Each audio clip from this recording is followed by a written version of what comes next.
Hey, what's up? This is Elliott Yamin, and you're checking out YouKnowIGotSoul.com. Hey, Thomas, this is Elliott. How you doing? Hey, Elliott, I'm good. How are you? Great, man. Thanks for taking the time for the interview, man. We appreciate it. Oh, man, my pleasure. Thank you all for making time. Thanks for your support. Definitely. And, first of all, just congratulations on the release of your new album. Let's get to what's real. Just talk a little bit about the title, if you can. What does it mean to you?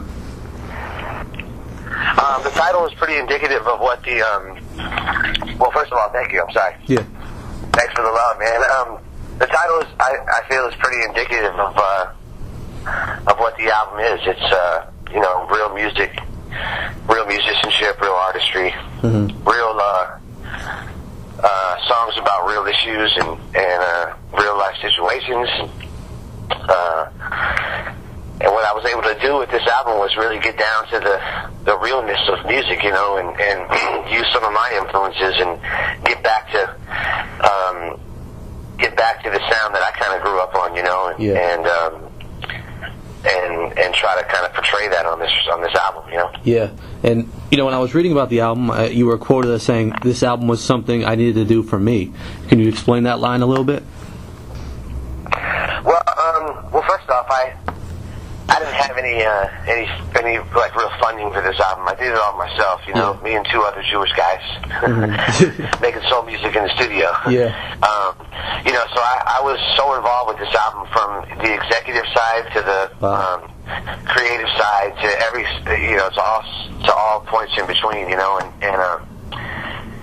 my two previous albums, I was on a label and there was a little more money and attention paid to the project in the process of recording it and putting it together, And I just didn't have the type of freedom that I guess I had on this, on this album, in this cycle. And, so I think that, while at the same time I have an eclectic ear and I'm a fan of all music, of all genres, and even though I'm known for having a pop hit and being a pop artist is what they call it, I felt that I needed to kind of get back to my roots with this album and kind of get away from a lot of the machine driven tracks and get down with I wanted to make this album more musical, and get down with more real instruments and live instrumentations and live horns and bringing players in that are in my band and kind of, incorporate them as well. And I was able to accomplish all of that on this project, and that's what I'm really most proud of is that I did it. I got to do it, my own way, on my own,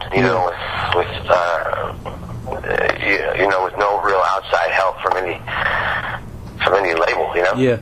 I know on your last album you worked with some big name producers from R&B who are pretty well known, but you mentioned this time you did it yourself. Do you feel like that kind of made it your most personal effort to date? Do you feel that way? Absolutely, 100%. What was great about getting that experience, working with all these great producers who have had so many hits in the past under their belt, my job was mainly just to show up and sing. I didn't really get to be that creative. Yeah. And I wanted to get out of that. I'm a real artist, and I got shit to say, and I got things to say. Excuse me. And I got things to talk about, and I want to show the listener my growth and show how I evolved, and so basically what I'm saying is that I was able to take what I've learned in all those recording processes and kind of apply it to my own thing, and so every song on this album is personal. It comes from a personal experience, it's my own in my own words, and so some songs are have a little more personal meaning than others, but overall there's definitely a 100% personal touch to this whole album, Yeah, cool. So we featured your song "Gather Round" on our site. That's on this album. Can you just talk a little bit about that song and how you created it? Yeah, man. Gather Round was the song that I had kind of started the melody and top line for when I was recording Fight for Love, actually, my last album. And so I kind of had that in my back pocket for a while. And, I just wanted to just do a fun party song, man. I like the concept of just everybody just coming around, gathering, kind of gathering in one place, and let's just have a good time, man. That's just basically what it's about. And it's just a fun song to perform, and it's fun to listen to, and I think it just kind of captures a really fun vibe, and I think it's just a great way to start off the album because. There are elements of funk, soul, rock and roll, any kind of genre you can think of in this whole album. And so that song kind of tells you what to expect the rest of the way, during your listening journey, And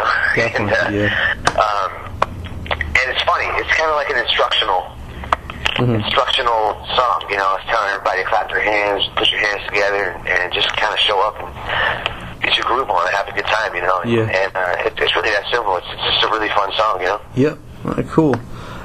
Talk about the album you released in Japan only last year, Gather Round. What made you decide to release it just over the seas there? Well, mainly because that's the only deal that I had on the table was with my label there in Japan, Yeah. I was unsigned here. I'd been dropped, and I still had a good thing going over there, and so, the world's a big place, man, and music's that one language we all speak, and so I've been very fortunate to keep my career afloat over there and tap into that market over the years, and so yeah, I mean that's where the sure thing was at the time, and I had new material ready to roll out, so I decided to take advantage of that and continue my relationship with the label over there, and we wanted to get back over there and tour, and so it just made sense, you know what I mean? Yeah. Sorry. No, I've noticed a trend, recently with a bunch of artists we've talked to have done the same thing, kind of, kept their thing going out there in Japan because, they have an appreciation for the music. What type of appreciation do you feel like they have out there, for your style of music? Well, I think it's the Japanese in general. First of all, let me just start from the beginning. I mean, my season of American Idol was insanely popular over in Japan as it was here. So I think that from that time on, the fans there just gravitated towards me and what I was doing. Yeah. And then Wait For You was also a big hit over there as well. So, that helped open up more doors for me and more opportunities over there. Yeah. And I just think that the Japanese fans are just very loyal. I mean, when they like somebody, they really latch onto them, and they get so immersed in whatever that artist is doing, which is really cool. They're just a really loyal fan base, and I think they really have a deep affinity for soul singers, soul artists, and soul music in general. You know what I mean? And this new project is definitely probably the most, I think it's definitely the most soulful effort that I've ever done, and I mean, they were just, they were just digging what I was doing, so, I mean, there's just really, the Japanese fans, they're really in tune with whatever you say, and they hang on to every word, and they're just really loyal, you know? Yeah, that's cool. All right, so, we mentioned your last album, Fight for Love, and how you had some big name producers on there like Underdogs, Jonte Austin, Stargate. Just kind of tell me, what do you remember about working with them? Because we're fans of their work as well.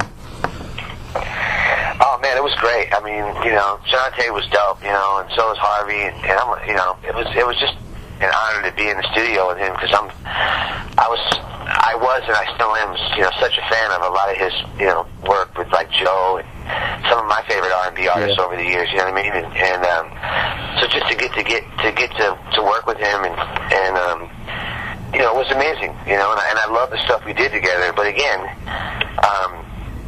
I wasn't able to really contribute other than laying down my vocals on songs. You know what I mean? Yeah. And that just there's nothing really that challenging about that. When you're growing and you're trying to,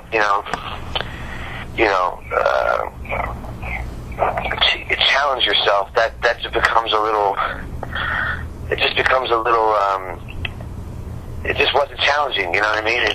Just to show up and sing, and I have more to offer than that. You know what I mean? No, that makes sense. And not to take anything away from Harvey and how they do things there.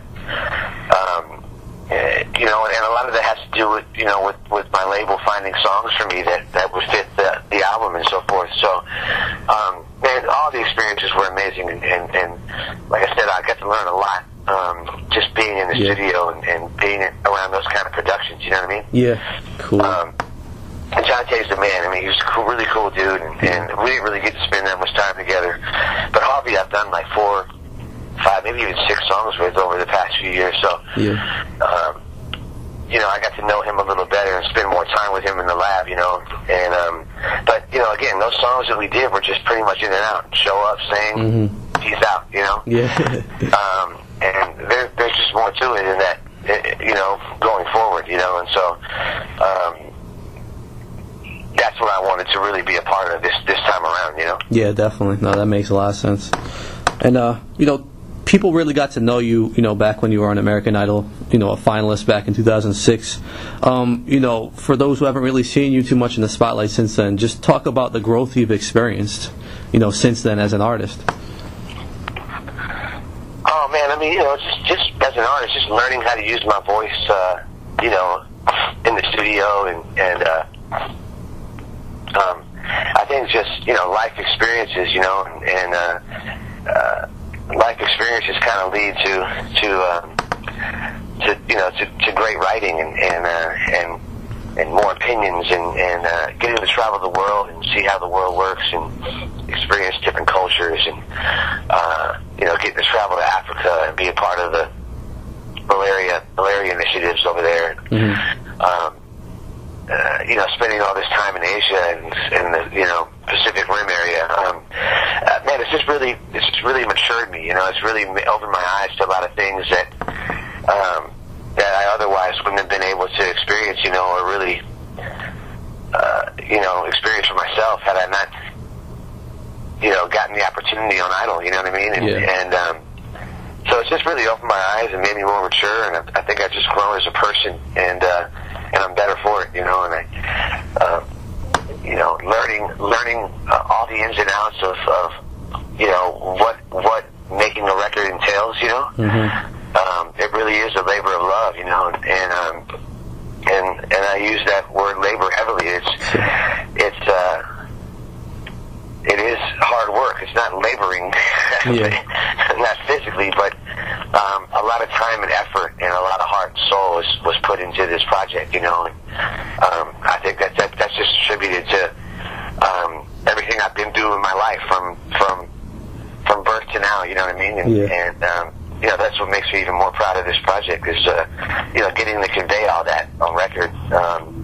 And just, being fortunate enough to be in the position to be able to do what I love and love what I do, No, definitely. All right, so I think that's pretty evident on these recordings,